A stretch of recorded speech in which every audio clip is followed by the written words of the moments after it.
Hi kids, it's Granny. It's hotter than Hades out today.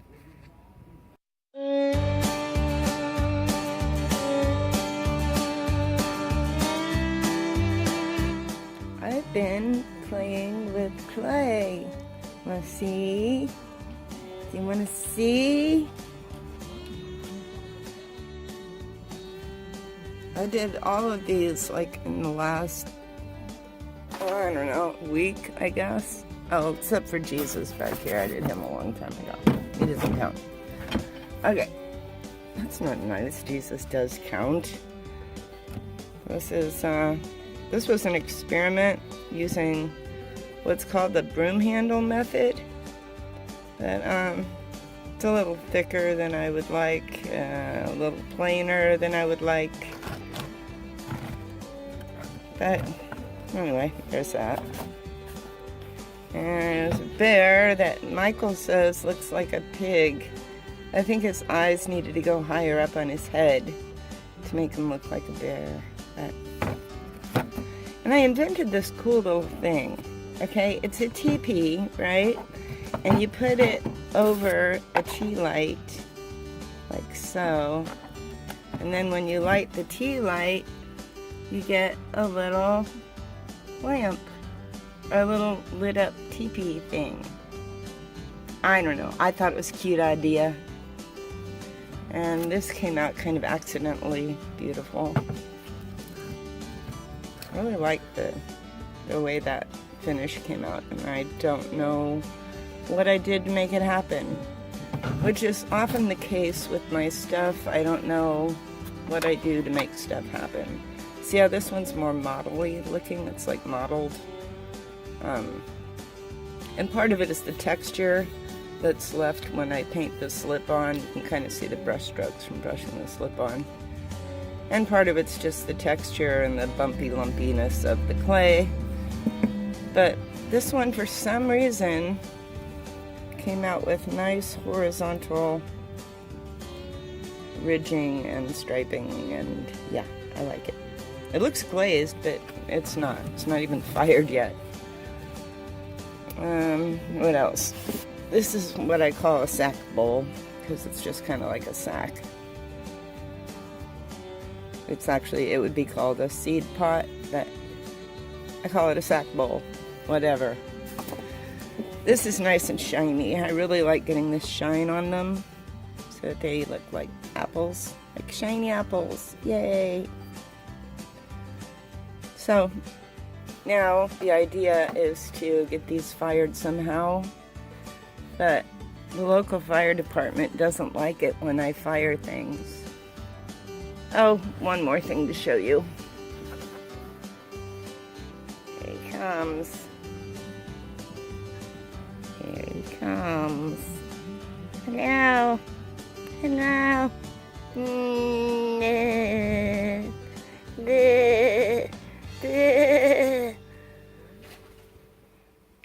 It's a puppet head. I want to try and make a puppet out of it. So, yay! Boy, I bet that was loud. I shouldn't say yay that loud. So that's what I've been doing, you guys, during my absence from y'all. Here's me and my dog hanging out, and it's got to be 85 or 90 out, and it's, I don't know, about 6 o'clock, I guess, something like that. So yeah, it was a hot one. You should have felt it at 3 o'clock. It's really hot.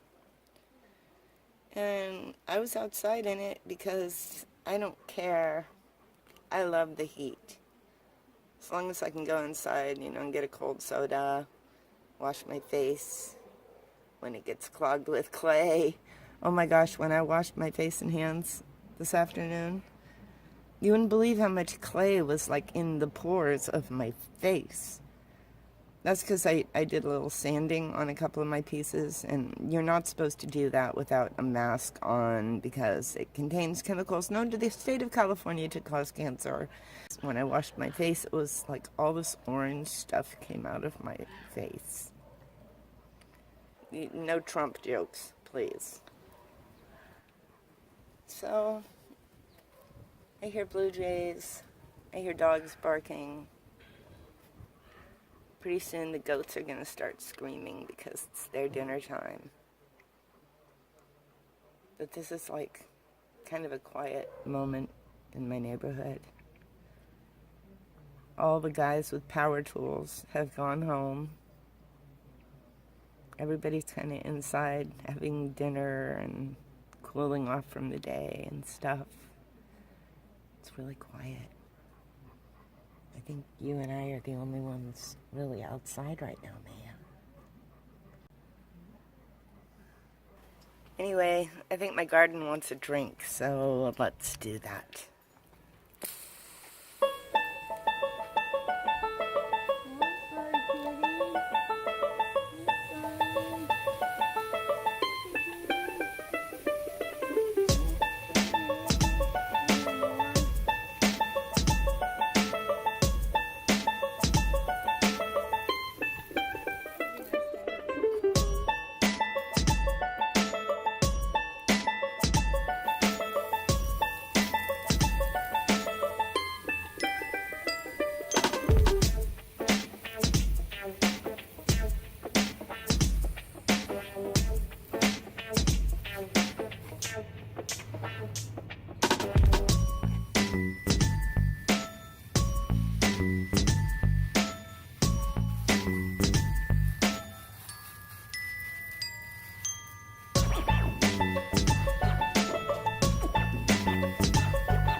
Okay, so I told you guys that there was something that I wanted to discuss with you concerning my mental health. I'm not insane. That's not the problem. The problem, the issue. It's not a problem. It's an issue. I've always been a little different. I didn't pay very close attention in school. I had a hard time meeting my potential as a kid. People were always saying that she's really bright, but she can't apply herself. She's too distracted. She doesn't pay attention. Her mind wanders. She's a daydreamer. And nobody really talked about A.D.D. back then. They talked about hyperactive kids, and there was nothing hyperactive about me. In fact, I'm pretty good at sitting still when I need to. I'm a little bit of a fidgeter, but, you know, I was never really hyper. But as an adult, I've been tested several times going in and out of the mental health system with my eating disorder, and long ago with a drug addiction. But that was long ago. But in any case, I've been diagnosed with A.D.D. and they tell me it's totally off the charts. It's like as bad as A.D.D. can get. Or as good, however you want to look at it, because it's just a matter of having a brain that works a little bit differently. And if it wasn't for things like responsibility and relationship, you could live quite happily with A.D.D. and just be fine. But it does make responsibility and relationship and goal setting very difficult. And, you know, I've dealt with it.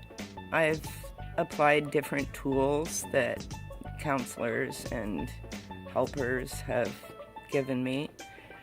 I've applied every tool in the book, and they work just fine, but they don't work for everything. They're not enough.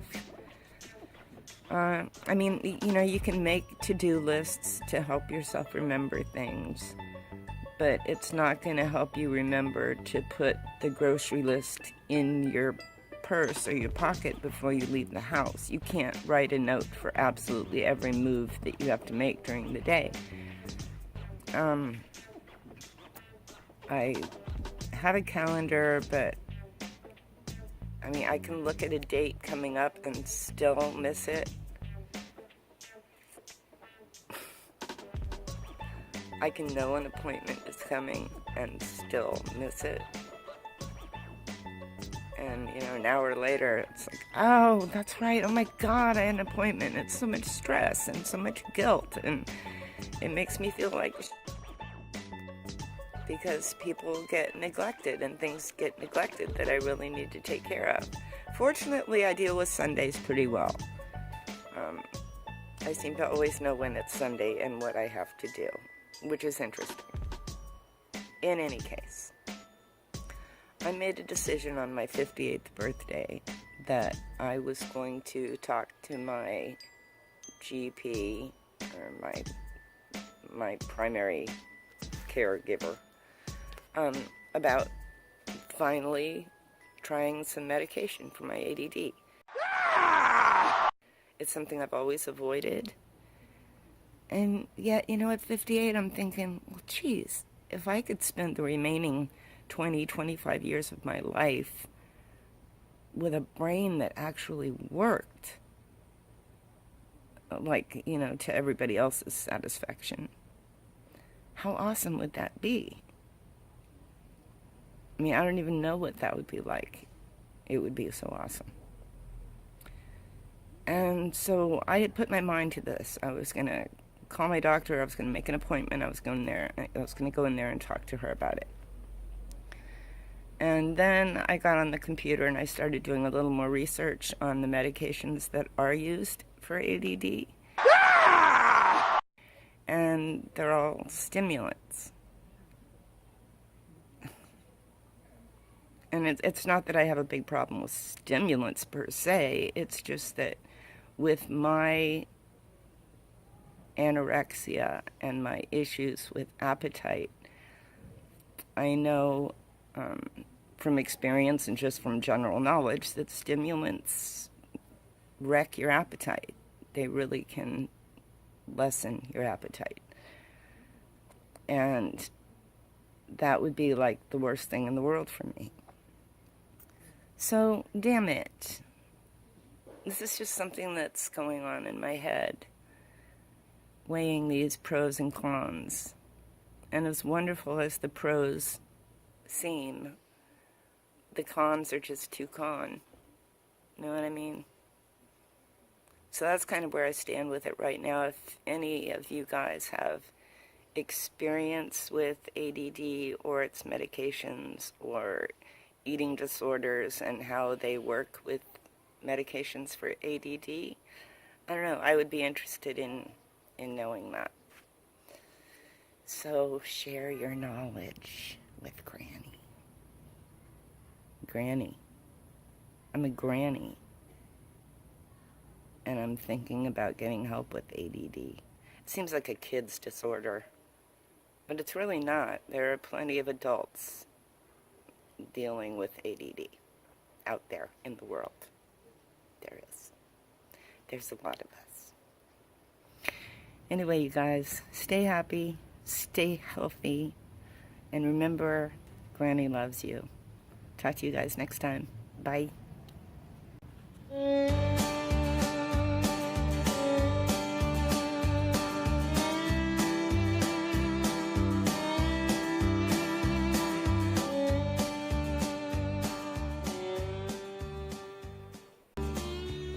Mea, there's a little girl, and she's 15 months old, Mea, and her name is Layla. Say hello, Layla.